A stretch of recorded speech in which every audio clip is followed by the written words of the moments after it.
What is up, guys? I am back for the summer, so expect a lot more videos to be coming out soon.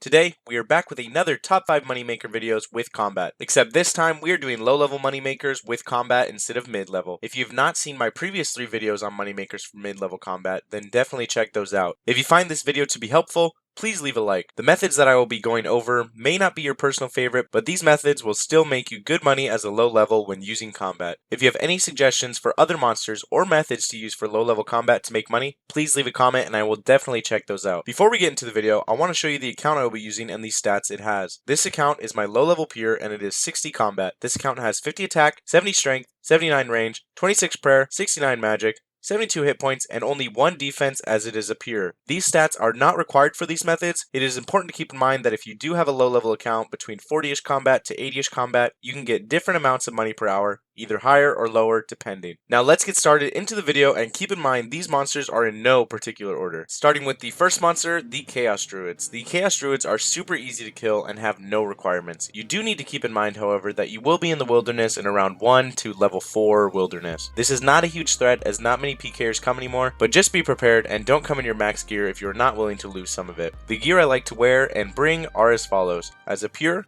I wear an iron full helm, plate body, and kite shield. I have not done Horror from the Deep, so bringing a book of Zamorak would be much better than the kite shield, so if you have one of the books, definitely bring one of those. I also wear a god cape, Amulet of Glory to teleport to Edgeville, a rune skim, black dragonhide chaps, climbing boots, combat bracelet, and the ring of dueling to teleport to Castle Wars in between trips to bank. Basically, you want to use your strongest weapon to get the most kills per hour. If you're better at range, then use a magic shortbow with iron arrows. In the inventory, I have 2 regular strength potions to boost my strength, lobsters, and I also have some sharks and 2 karambwans in case I do get PK'd when I am AFKing. I also bring the granite maul to anti-PK or PK someone myself if I see an easy target. Also, bring a looting bag as that will make your trips last much longer.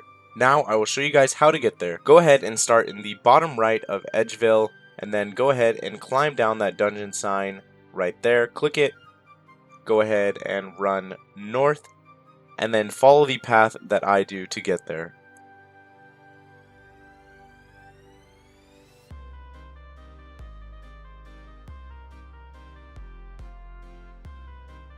Alright, now we are at the Chaos Druids, and keep in mind that you are in a low level of the wilderness, so just pay attention and go ahead and make sure to turn your player attack options to hidden. The main reason Chaos Druids are camped to make money are due to the multiple herbs they drop. The main herbs that you want to pick up that are the most valuable are the Harlanders, Avantoes, Irate Leaves, Quarms, Renarweeds, Lantadimes, Dwarfweeds, and the Cadentine. In addition to the herbs, they also drop runes, with the most valuable ones being Law Runes and Nature Runes. They also drop Mithril bolts, which stack up quite nicely by the end of trips. If you kill the Chaos Druids, you will make between 150k to 200k an hour, making this a super reliable and easy monster to make money at a low level. The next monster is the Hobgoblin. Hobgoblins are not in the wilderness, so go ahead and wear your best gear available. I wore the same gear, but I substituted the Rune Scimitar for the Brine Saber. In the inventory, I have a skills necklace to teleport to the crafting guild, which is where the Hobgoblins are, a strength potion to boost my strength for more money per hour, a bunch of lobsters, and also the granite maul as my spec weapon. I also will be using the Ring of Dueling to bank and skills necklace to return. After showing you guys how to get there and the drops, I will also show you a unique way to note an item that is a common drop, so you will not have to bank nearly as often. The way you get to the Hobgoblins is you start at the crafting guild. I just use the skills necklace to teleport here. Then you want to run east and then south, and then you're going to run a little bit west. Just go ahead and follow the path that my character takes. And here the Hobgoblins are. There are a bunch of them that spawn on this peninsula, so if you run out of these 3 Hobgoblins, go ahead and continue onto the peninsula and you will find a lot more. The reason for doing Hobgoblins are they drop a lot of random items, some of which are weapons which are not really worth picking up. They do drop loads of runes, but only pick up the Law, Chaos, Nature, and Cosmic runes, as those will make the most money. They drop all the herbs as well, so pick up the most valuable herbs such as the Ranars and the Avantoes and any other valuable herbs you want to pick up. The Hobgoblins do have a rare chance of dropping valuable seeds, from Avanto seeds all the way up to Torstal and Snapdragon seeds. Bulk of the money from Hobgoblins, however, will come from the common drop of the Limwurt root. The Hobgoblins will also drop a beginner clue scroll, which can be done to make more money as well. Doing the Hobgoblins will average 90 to 100 plus K GP per hour. I will now show you what to do with the Limwurt routes and how to note them during your trips. Alright, when you have an inventory getting full with Limwurt roots, There's actually a way to bank without having to bank. You can run south to this leprechaun and use your Limwurt roots on them, or on the leprechaun, and then it'll go ahead and note the Limwurt roots for you, so that way you can keep noting them instead of banking, and that way you don't have to waste more food if you don't need to use it.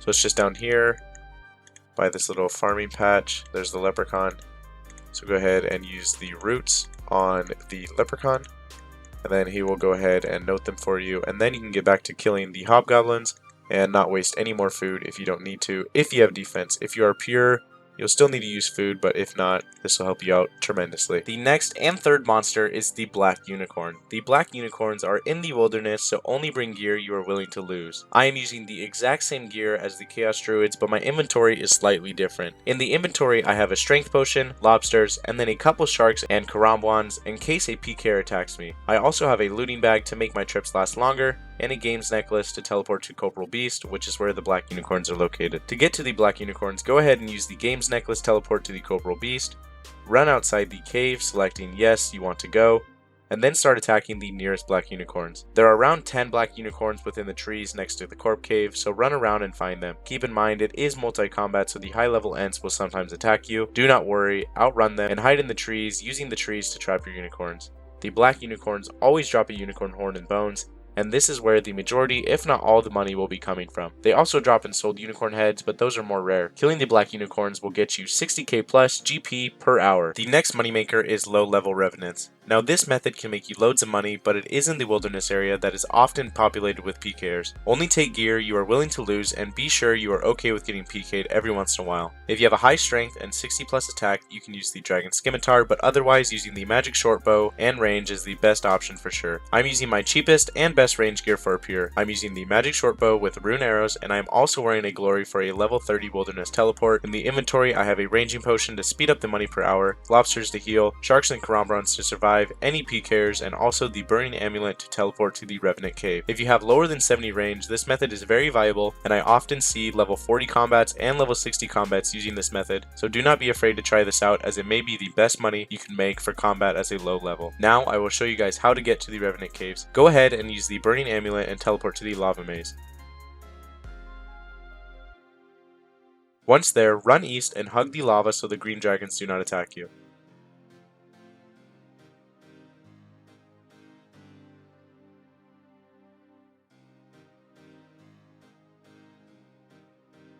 Once you get to the Revenant Cave, go ahead and enter. Make sure to be ready to log out and that your player option is hidden so you do not misclick. Once you enter, go southeast.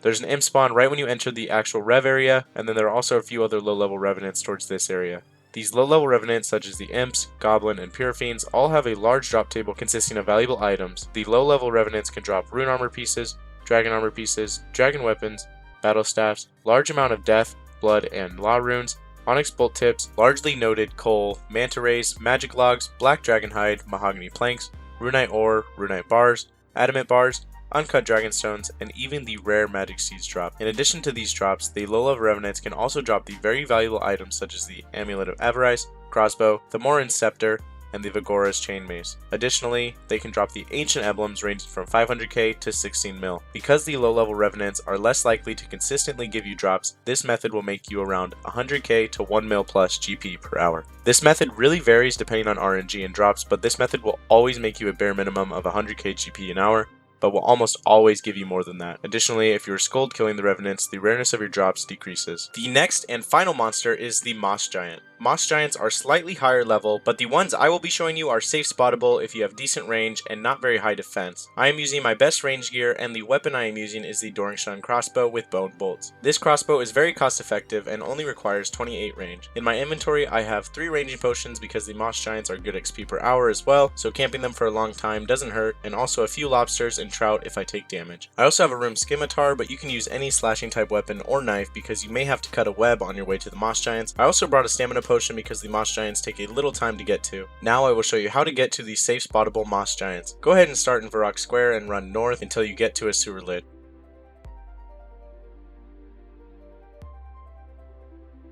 Open the lid and head down, then follow the path that I take. Remember that there's a web eventually, but it sometimes is already cut by someone else.